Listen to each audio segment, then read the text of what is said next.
Warning. The following video is not intended for an audience under the age of 13. Do not watch the video without a guardian or parent present. That is all. Rumble is red, Frenzy's blue, and I couldn't think of a clever opener for this toy review.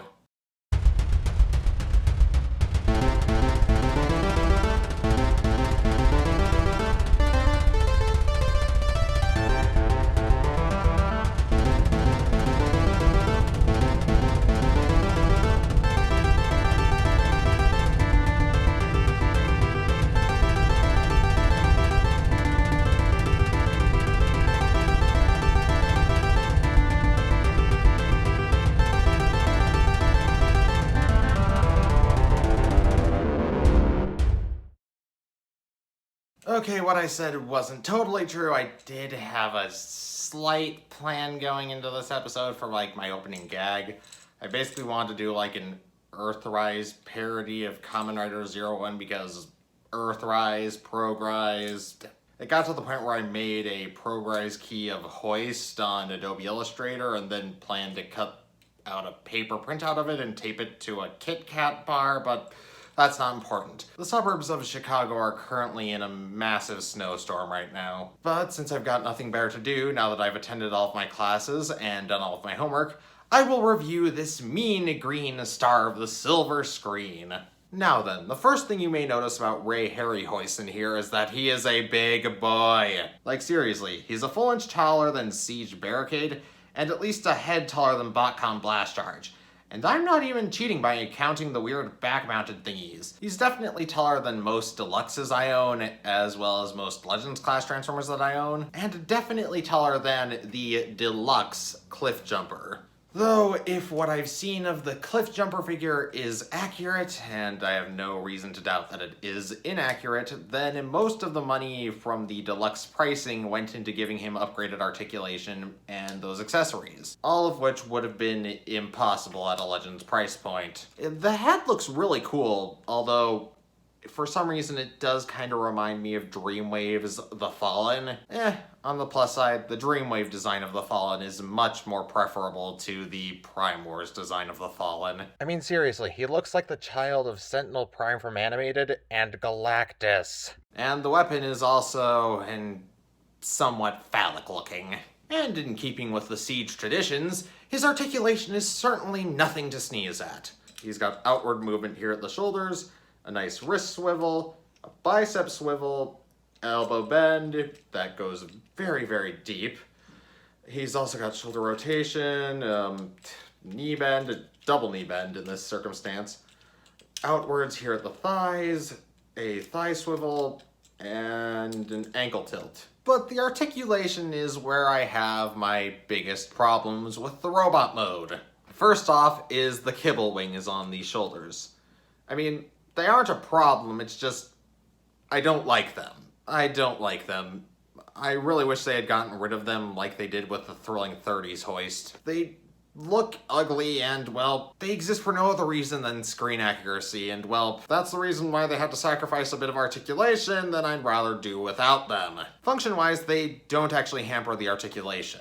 I just don't like how they look. Unlike his backpack. Now then, the other problem I have is the back. Now then, unlike a certain other toy critic whose channel shall not be named in this video, I genuinely do not give a shit about what's on the back of a Transformer. However, I do have 3 standards on whether or not I actually like the backpack. The first standard is that, it needs to look cool, and unfortunately, it kinda does and does not. It does in the sense that there's a lot of cool detail molded on here, but at the same time, it kinda doesn't look cool because it's just orange. My second standard for the backpack is that it cannot inhibit articulation. And this is the one where, honestly, Hoist kind of annoys me. His waist can turn, but when the backpack's plugged in, it's only in 30-degree increments.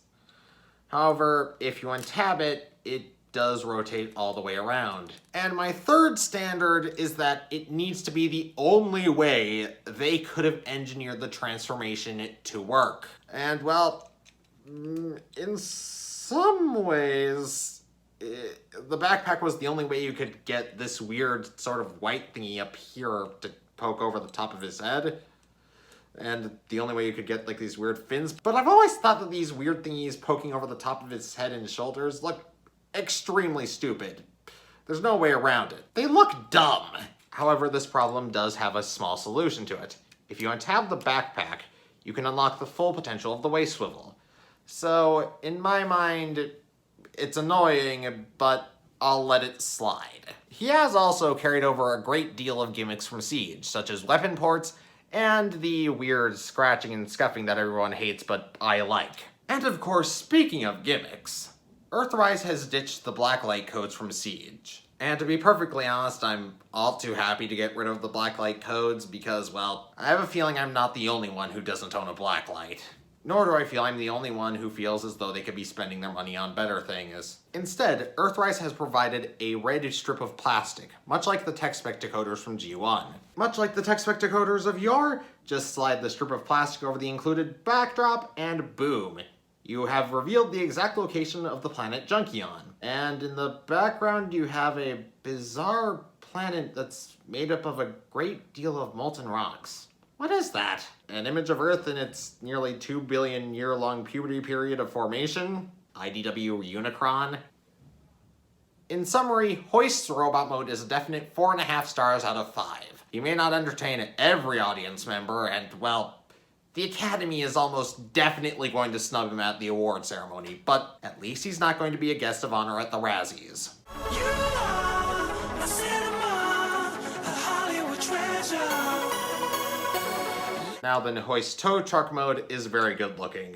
I mean, the hood is very nice, if a little scratched up, and I really like these little danger stripes in black and yellow along the side of the vehicle. However, there are a few problems. Namely, the gaps. Now then, I'm not the kind of guy who splits hairs over vehicle mode kibble, but really, it's put on full display for the entire world here. And to a certain degree, I guess you could say it tries to play it off as front suspension, but then you turn it to the side and for some reason this undercarriage reminds me of Peter B. Parker from Into the Spider-Verse. And as I mentioned back in robot mode, I genuinely do not give a shit about backpacks. The back does not look anything like an actual tow truck. All because they wanted to add in this compatible piece with the Earthrise airlock gimmick. I'm not gonna lie, it does work in a way as a substitute for a winch, but at the same time, if this is the reason we had to hinder the waist swivel, then I'd rather go without it. And one of the most hilarious things about this flap, this tiny wheel on the back here actually works, at least when you're pressing the flap straight into the ground. Though on the topic of rolling, despite the massive undercarriage, Hoist rolls surprisingly well, which means that Hasbro has done a better job suspending the undercarriage of the vehicle than they have my disbelief. Unfortunately, I'd love to show you the airlock system and its compatibility, but I don't have Astro Train or Leader Optimus Prime, nor do I ever want to own that figure, or Earthrise Ironworks, right? He's the other one who's compatible. I don't own any of them yet. And according to Amazon, I won't own any of them until April 2nd. But otherwise, the vehicle mode looks great. I mean, I would appreciate some sort of third-party gap filler back here, but at the same time, it's not bad, apart from those kibble wings. Those still look incredibly stupid in my mind. And despite the fact that I've been complaining about translucent plastic quite frequently in recent months, the clear blue plastic that they've used for the front windscreen and, well, the headlights actually feels really durable.